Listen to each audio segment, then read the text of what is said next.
జగన్మోహన్ రెడ్డి గారు నిరసన చేస్తున్నారు గదా! దాని గురించి అసలు మీరెలా అనుకుంటున్నారు అసెంబ్లీ దగ్గర? అసలు విషయాన్ని తెలుసుకున్నా చేస్తే అది నిరసన అంటారు. హ్మ్. అసలు విషయాన్ని తెలుసుకోలేదు కదా! గవర్నర్‌తో పాటు లోనకొచ్చాడు. ప్రసంగం మొదలుపెట్టగానే అని పిచ్చి కుక్కలల్లో ఎగబడ్డారు. వాళ్ళని ఎవరు పట్టించుకోవాలి ఈ పిచ్చి కుక్కల తోలు ఎందుకని. వాళ్ళు అరిసి, అరిసి, అరిసి 15 నిమిషాల్లో బయటకొచ్చి గోల గోల. ఇక అదే ఏముందాయన. సార్ మరి అసెంబ్లీలోకి వెళ్లారు. అసెంబ్లీలో అడుగుపెట్టారు.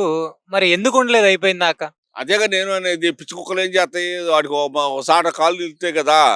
పిచ్చి కుక్కని పట్టించుకోలేదు అవతల పోద్ది. లేదనుకుంటే లేకపోతే ఎదురు తిరిగి కావు కావు అని అరుస్తా ఉంటది. అంతే కదా జరిగేది. అట్టే వెళ్ళిపోయాడు. ఏముంది? మరి ఇప్పుడు ఇక్కడ నువ్వు ప్రజల కోసమే న్యాయంగా ధర్నా చేస్తున్నావంటే ఇక్కడ చేయాలి గదా! మరి ఆంధ్రప్రదేశ్ ప్రజలు ఇక్కడుంటారు. ఢిల్లీలో ఉండరు గదా! మరి న్యాయం చేయాల్సింది ఇక్కడ ఆంధ్ర ప్రజలు కాదు. ఢిల్లీలో ఉన్న ప్రజలకి. ఈయన పోయి చేస్తాడు. ఇక్కడ ఇక్కడ చేయలేడు కానీ ఏ న్యాయం చేశాడు? ఆ విజయకానంద రెడ్డి కేసు కానించి ఎన్ని వందల కేసులు జరిగినాయి ఆయన హయాంలో అవి చూసుకోమని ముందర అసలు వాటికి సమాధానం చెప్పి మళ్ళీ ఇప్పుడు న్యాయం చేయమంటే ఒక అర్థం ఉంది.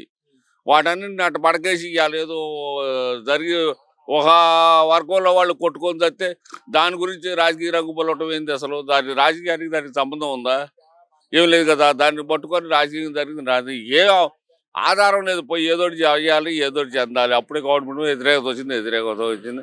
ఢిల్లీ పోయి చేస్తే ఏందో వచ్చింది. ఏమొచ్చింది? ఏమి రాదు కదా! ఏదో ఎక్కడో అక్కడ పోతే ఎవరిని బాధిస్తారు ఈయన్ని. ఇక్కడ కూడా పిచ్చుకొచ్చింది పోయిందంటారు చివరికి అది జరిగేది.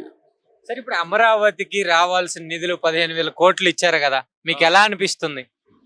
ఏమండి అమరావతి అజరామం అని అమరావతికి తిరుగులేదని ఏనాడో ఎంతమందో భవిష్యవాణులు చెప్పారండి. నాకైతే మొదటి నుంచి అమరావతి ఉద్యమం 1630 రోజులు చేసావే కానీ మాకు అమరావతి ఇక్కడే ఉంటుందని గ్యారెంటీ ఉంది. దాని మూలకని ఇలా మళ్ళీ అమరావతి పునర్జన్మ ఎత్తి డెవలప్ అవడానికి ఇక అమరావతికి తిరుగులేదు. హ్యాపీగా రాజధాని ఇక్కడే ఉంటది. మేమంతా హ్యాపీ, రాజధాని హ్యాపీ. ఇదే అమరావతి రాజధాని అవ్వడానికి మీరు దర్శనా చేశారు. ను ఎక్కడెక్కడికో వెళ్లి తిరిగారు. పోలీసులు పడ్డ మాటలు విన్నారు. వాళ్ళ చేత కొట్టించుకున్న రోజులు గూడా ఉన్నాయి గదా! మరి ఈ రోజు అమరావతి డెవలప్‌మెంట్ అవుతుంది. మీకెలా అనిపిస్తుంది? ఏమండి మేము అసలు రాజధాని పెట్టమని చెప్పలే. ఆ! చంద్రబాబు నాయుడు గారు ముఖ్యమంత్రిగా వచ్చి ఏమండి మన రాష్ట్రానికి రాజధాని పెట్టాలంటే చోటు లేదు. హ్మ్. కాబట్టి మీరందరూ భూములు ఇస్తే రాజధాని ఇక్కడ పెడతాము. దానివల్ల మీకు ఇంత మేలు జరిగిద్దని ఆయన చవటారా 4 నెలలు తర్జన భర్జన పడి ఆడ భూమిని ఇచ్చాము. దానికి తగ్గట్టు ఆయన ఉన్న కాలంలో ఆయన మాకు అనుగుణంగానే ఒప్పందం అయిన అగ్రిమెంట్ ప్రకారం చేసుకుంటూ వచ్చాడు. అంతలోకి ఎలక్షన్ వచ్చి జగన్ వచ్చాడు. జగన్ వచ్చి వాడికి అసలు ఏదన్నా ఇది కాదు, ఒక్క అమరావతి కాదు, మన రాష్ట్రంలో ఎక్కడన్నా డెవలప్ చేశాడా? వాడు డెవలప్ చేయడం కాదు, వాడు దొబ్బేయాలి, దాచుకోవాలి.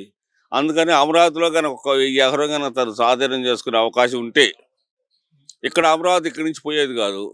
ఇక్కడేమో మొదటి 70-80 ఏళ్ళ నుంచి టైటిల్ డీడ్ కరెక్ట్గా ఉంది. ఇక్కడ దొబ్బేయడానికి అసైన్ ల్యాండ్స్ ఇడిగా లేవు. వీటన్నిటి కారణం చూపించి వైజాగ్ దోసుకోవాలని వైజాగ్ రాజధాని అని చెప్పి ఆడ భూములు దోసుకున్నాడు కానీ ఆడ డెవలప్ చేసింది ఏముంది? దాని గురించే అమరావతిని పాడుపెట్టాడు. ఒక 1000 ఎకరం కనుక అతను స్వాధీనం చేసుకునేటట్టుంటే ఇక్కడి నుంచి అసలు అమరావతి పోయేది కాదు. దానివల్ల వాడి కుయుక్తులు సాగలేదు. చివరికి వచ్చేసరికి అమరావతి వాడి పదవి చిత్తులు అవ్వడానికి అమరావతి కారణమైంది. అందువల్ల వాడు దిగిపోయాడు. చంద్రబాబు వచ్చాడు. అమరావతి అజరామంగా వెలిగిపోతుంది. అమరావతికి ఇంక తిరుగులేదు అది. ఇప్పుడు ఇదే అమరావతికి ఒకప్పుడు మాకు దీనికి నిధులు అవసరం లేదని చెప్పి జగన్మోహన్ రెడ్డి గారు లేఖలు రాశారు గదా! నిధులు అవసరం లేదంటే ఇదేనండి. అక్కడ వైజాగ్లో దోసుకోవాలి.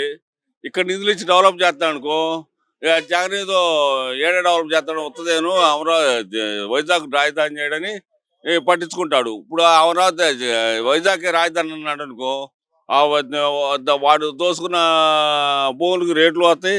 దోసుకునడానికి అవకాశం ఏర్పడింది. అందుకని వేలకు ఎకరాలు దోసుకున్నాడని ఇవాళ చెబుతున్నారు. చాలా మంది చెప్పారు ఇప్పటికి. నిన్న మొన్న కాక శాంతి అని ఆమెను అడ్డం పెట్టుకుని ఎన్ని ఎకరాలు దోశాడు విజయసాయిరెడ్డి మీకు కానుతుంది. ఇవన్నీ దోసుకోవడానికే వైజాగ్ రాజధానిని వార్తలతో ఎత్తి ఇచ్చేశాడు.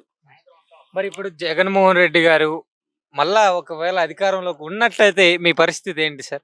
ఇప్పుడు అధికారంలోకి వస్తేనా ఆ! అమరావతి రైతులు ఇక కాటికి పోవటమే. మరణాలే శరణం అయ్యాయి. ఇక అంతకని చేసేది ఏముంది? ఇదేమన్నా పొలం వ్యవసాయానికి పనికిరాదు. వ్యవసాయానికి పనికొస్తే ఓకే.